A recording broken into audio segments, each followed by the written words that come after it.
Facebook पर मौजूद सभी महिलाओं के लिए एक बार यह कहानी जरूर पढ़ें।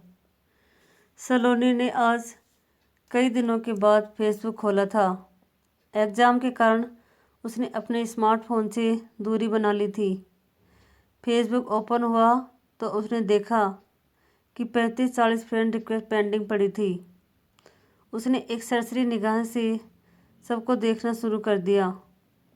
तभी उसकी नज़र एक लड़के की रिक्वेस्ट पर ठहर गई। उसका नाम राज शर्मा था। भला का स्मार्ट और हैंडसम दिख रहा था अपनी डीपी में। सलोनी ने जिज्ञासावश उसके बारे में पता करने के लिए उसकी प्रोफाइल खोलकर देखी तो वहाँ पर उसने एक से बढ़कर एक रोमांटिक शेरो शायरी और कविताएं पोस्ट की हुई थी। उन्हें पढ़कर वो इम्प्रेस हुए बिना नहीं रह पाई और फिर उसने राज की रिक्वेस्ट एक्सेप्ट कर ली।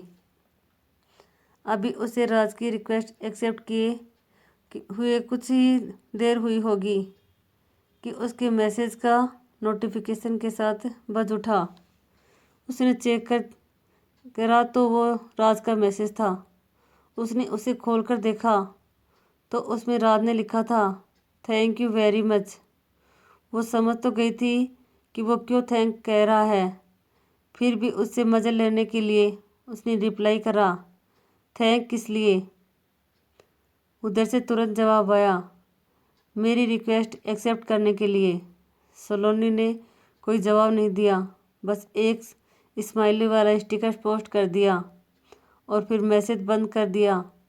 वो नहीं चाहती थी कि एक ही दिन में किसी अनजान से ज़्यादा खुल जाए और फिर वो घर के कामों में व्यस्त हो गई। अगले दिन उसने अपना फेसबुक खोला तो उसे राज के मैसेज नज़र आए।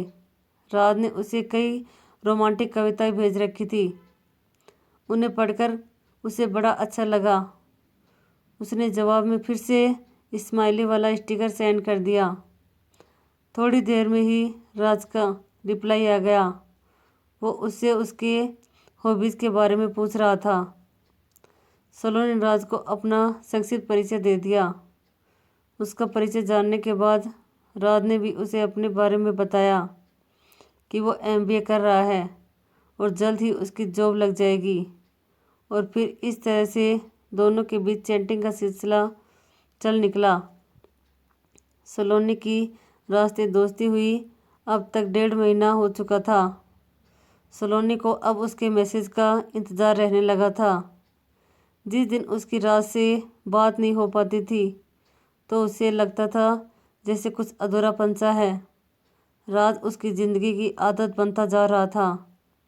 आज रात फिर सलोनी राज से चैटिंग कर रही थी।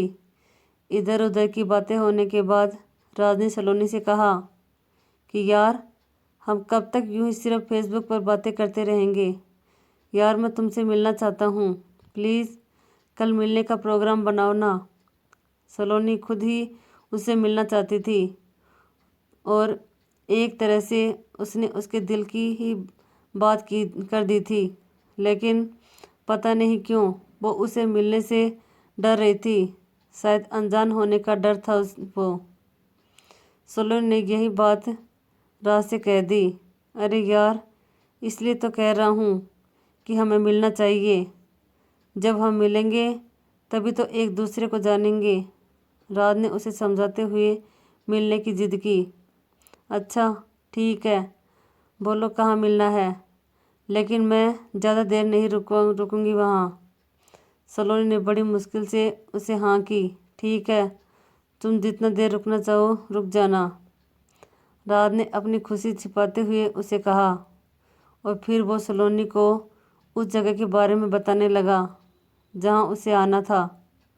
अगले दिन शाम को 6 बजे शहर के कोने में एक सुनसान जगह पर एक पार्क, जहाँ सिर्फ प्रेमी जोड़े ही जाना पसंद करते थे, शायद एकांत के कारण, राज ने सलोनी को वहीं पर बुलाया था।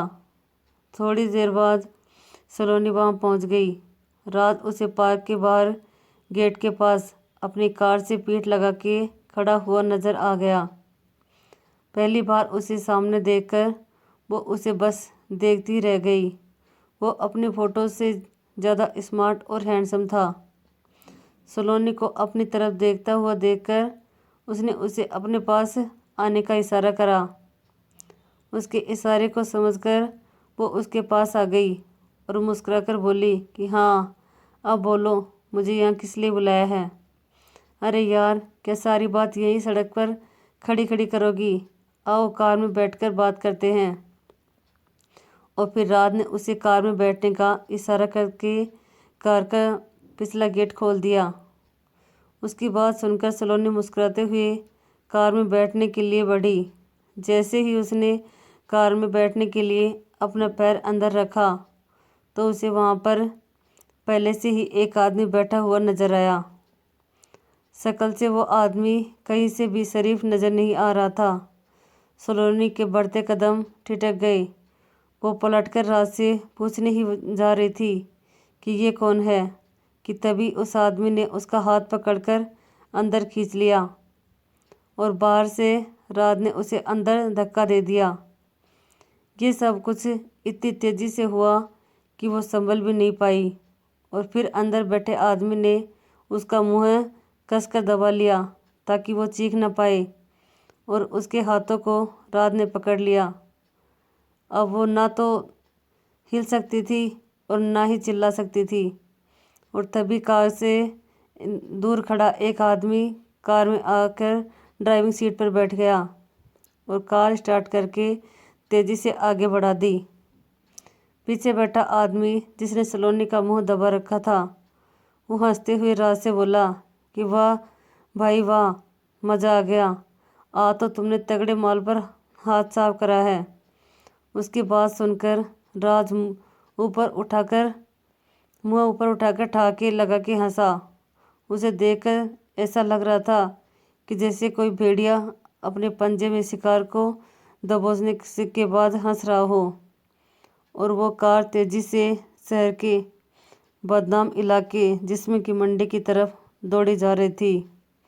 ये सलोनी की कहानी उन लड़कियों को सबक देती है जो सोशल मीडिया से अनजान लोगों से दोस्ती कर लेती हैं और अपनी ज़िंदगी गंवा देती हैं।